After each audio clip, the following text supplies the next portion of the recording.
जदुवंशी तो समुद्र है, उसकी संख्या जो आबादी है समुद्र के तरह है। तो उसको यह कैसे कहता है कि कुछ एक हिस्सा, एक बाल्टी पानी निकाल के हम ले आए तो हम उस पर मेरा कब्जा हो गया, ऐसा होता है क्या? तो सच्चाई यही है कि नीतीश कुमार जी नहीं तो जीतन राम मांझी जी मुख्यमंत्री कदापि नहीं होते। बिहार के जो भारतीय जनता पार्टी के नेता नीचे से ऊपर तक, उसको हुआ कि कहीं यह बन जाएगा तो एमपी साहब को क्रेडिट नहीं मिल जाए, इसीलिए सब लोग लग गए इसमें।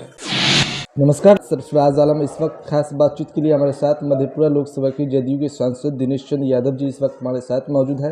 राजनीतिक कई बातें करेंगे। सर, बिहार में विशेष राज्य की दर्जा की मांग एक बार फिर उठने लगी है, नीतीश कुमार भी लगातार उठा रहे हैं, क्या कुछ कहिएगा सर?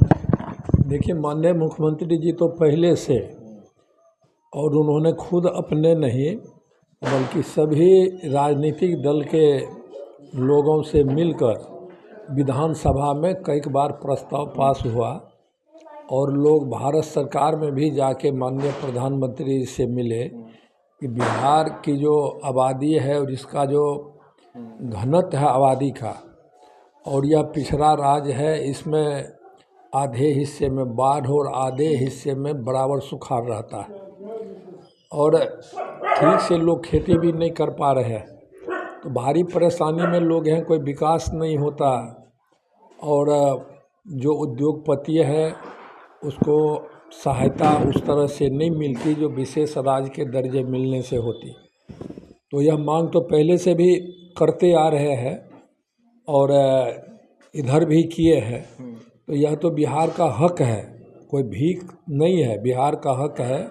देश विकसित तब कहलाएगा जबकि पिछड़े राज्य, बिहार ऐसे राज्य भी जब विकसित करेगा तो इसके भी उत्थान के लिए विशेष राज्य का दर्जा मिले और तब यह राज्य विकसित राज्य के श्रेणी में आएगा, तब यह अच्छा होगा और यहाँ के लोगों में भी खुशहाली आएगी। सर, नहीं, यह तो फैक्ट है कि मुख्यमंत्री श्री नीतीश कुमार जी नहीं होते तो जीतन राम को कौन मुख्यमंत्री बनाता?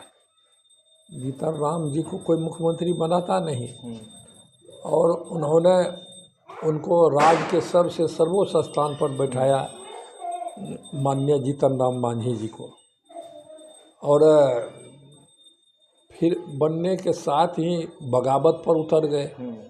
मुख्यमंत्री जी के बारे में उनके जो अगल बगल लोग घिर गए थे, समझाने लगे कि अब तो आप खुद मुख्यमंत्री हो गए, तो आप यदि उनकी बात पर चलिएगा तो आप मुख्यमंत्री कौन का? तो उनको तो खुद सोचना चाहिए। उपकार तो छोटा सा भी किसी पर करता है लोग तो एहसानमंद रहता है, लेकिन इतने बड़े एहसान को उन्होंने बिल्कुल दरकिनार कर दिया। तो सच्चाई यही है कि नीतीश कुमार जी नहीं तो जीतन राम मांझी जी मुख्यमंत्री कदापि नहीं होते और संयमित भाषा बोलना चाहिए। वैसे तो लोग स्वतंत्र हैं किसी पार्टी में जाने के लिए, किसी पार्टी में चले गए, इसका मतलब यह नहीं है कि अनर्गल बात माननीय मुख्यमंत्री जी पर लगाइए, उठाइए, बोलिए, यह उचित नहीं है। सर, एक सवाल और है, बिहार में क्या लोकसभा चुनाव का क्या नतीजा आएगा? और जिस तरह से यादवंशी समाज को एक करने में बीजेपी जुट गई है, तो क्या लगता है यादव समाज अब बीजेपी के साथ होगी? भारतीय जनता पार्टी को यदुवंशी समाज की गणना की जानकारी लगता नहीं है। जातीय गणना हुआ और यादव समाज की संख्या क्या है यह तो साधारण लोग भी जान गया है।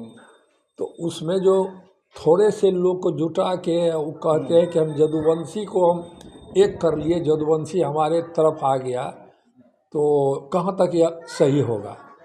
तो इसीलिए यदुवंशी तो समुद्र है, उसकी संख्या जो आबादी है समुद्र के तरह है। तो उसको यह कैसे कहता है कि कुछ एक हिस्सा, एक बाल्टी पानी निकाल के हम ले आए तो हम उस पर मेरा कब्जा हो गया, ऐसा होता है क्या? ऐसा नहीं है। कैसे होता? ऐसे हो ही नहीं सकता। सर, एक सवाल, आखिरी सवाल है।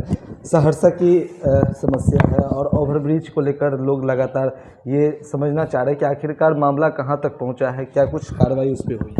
देखिए, इसको तो हम समझते हैं कि मुख्य रूप से सभी जो जानकार लोग हैं, समझदार लोग हैं, पढ़े लिखे लोग हैं, पत्रकार साथी हैं, सबको जानकारी है इस ओवरब्रिज की स्वीकृति। जब हम पहली बार सांसद हुए थे 96 में, यूपीए की गवर्नमेंट थी और अब नहीं है।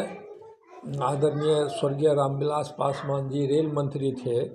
उसी समय में 97-98 में इस ओवरब्रिज की स्वीकृति हुई। यह भी सच है कि इसमें कई बार इसके शिलान्यास हुए। काम तो बहुत होते हैं, बहुत काम कराते हैं तो आसानी से निकल जाता, निर्माण भी हो जाता है। लेकिन अब तो हम इसको तो मानने पर मजबूर हैं कि लगता है कोई न कोई ग्रह इस पर ग्रहण लगा हुआ है। कई बार शिलान्यास के बावजूद भी इसके निर्माण के कार्य शुरू नहीं हुए। इस बार जब होने वाला था तो उसमें जो जटिलता थी, कठिनाई थी कि भूमि अधिग्रहण के लिए भारत सरकार कहा कि हम पैसा नहीं देंगे, बिहार सरकार अपने से ज़मीन अधिग्रहण करावे।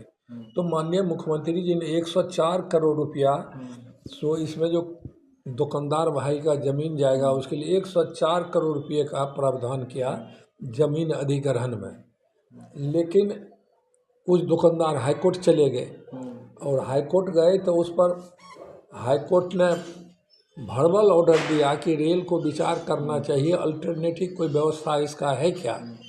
लेकिन उस पर विचार भी हुआ, लेकिन रेल सहमत नहीं हुआ। रेल कहा कि हम जो सब्जी बाज़ार में अप्रोच उतारना था, रेल कहा कि नहीं, हम अपना 1 इंच भी ज़मीन हम नहीं देंगे, अपना हम डेवलप करेंगे। और अमृत योजना जो है उसके तहत हमारा प्लानिंग है और हमारा सब कुछ बना हुआ है, उसमें हम ज़मीन नहीं देंगे। अब तो कोई चारा नहीं बचा। तो रेलवे ने हाथ खड़ा कर दिया सर, ये हाथ खड़ा कर दिया और ज़मीन देने के लिए तैयार नहीं हुआ। तो फिर से टेंडर हो गया, उस पर पुल निर्माण निगम निकाला। लेकिन फिर लोग चले गए हाई कोर्ट और उस पर कंटेम्प्ट हो गया है। उसी की तारीख पर चल रही है। एक तारीख अभी 24 तारीख को भी, 24 नवंबर को उसका है। जब हाई कोर्ट में मामला है तो उस पर तो हम लोग को कुछ बोलना ठीक नहीं है। कोर्ट का जो निर्णय होगा वही होना है। तो उसी में ओवरब्रिज लटका हुआ है। तो सर राजनीतिक कुछ ऐसे भी हो सकती है क्या? राजनीतिक कारण तो था ही। रेलवे को जो ज़मीन देनी थी तो हमने कई बार रेल मंत्री से मिलके कहा भी, उन्होंने भी जीएम को फ़ोन करके बताया कि भाई क्या मामला है भाई, उसमें जब अप्रोच उतरेगा तो रेल यात्री को भी फायदा होगा। आश्वासन मिलने के बावजूद भी अब उसमें राजनीति के कारण घुस गया। बिहार के जो भारतीय जनता पार्टी के नेता नीचे से ऊपर तक, उसको हुआ कि कहीं यह बन जाएगा तो एमपी साहब को क्रेडिट नहीं मिल जाए, इसीलिए सब लोग लग गए इसमें। क्रेडिट का होड़ मचने लगी, क्रेडिट का होड़ मचने लगा और उसी के चलते फिर दबाव पड़ा रेल मंत्री पर और वह प्रस्ताव जो था सो निरस्त हो गया। रेल कहा कि हम देंगे ही नहीं। तो बिहार सरकार के सामने तो अब कोई चारा नहीं है। हाईकोर्ट में जो निर्णय होगा उसके अनुरूप बिहार सरकार काम करेगी। चलिए, मधेपुरा लोकसभा क्षेत्र के जदयू के सांसद थे दिनेश चंद्र यादव जी, हमने बातचीत की किस तरह से बिहार के मुद्दों पर हमने बातचीत की है। साथ ही साथ सहरसा के जो सबसे बड़ी समस्या है रेल ओवरब्रिज की, उसको लेकर लगातार लोग ये कह रहे थे कि जनप्रतिनिधि क्या कर रही है, उस पर भी हमने सवाल किया और हमने जवाब मांगा क्या कुछ कार्रवाई जो है हुई है और क्या कुछ जो बात है ओवरब्रिज को लेकर क्या कुछ चला। बहरहाल अगर आपने हमारे यूट्यूब चैनल को सब्सक्राइब नहीं किया तो जल्द सब्सक्राइब कर ले। फेस पेज के माध्यम से देख रहे हैं तो फेस पेज को लाइक करें, शेयर करें। धन्यवाद।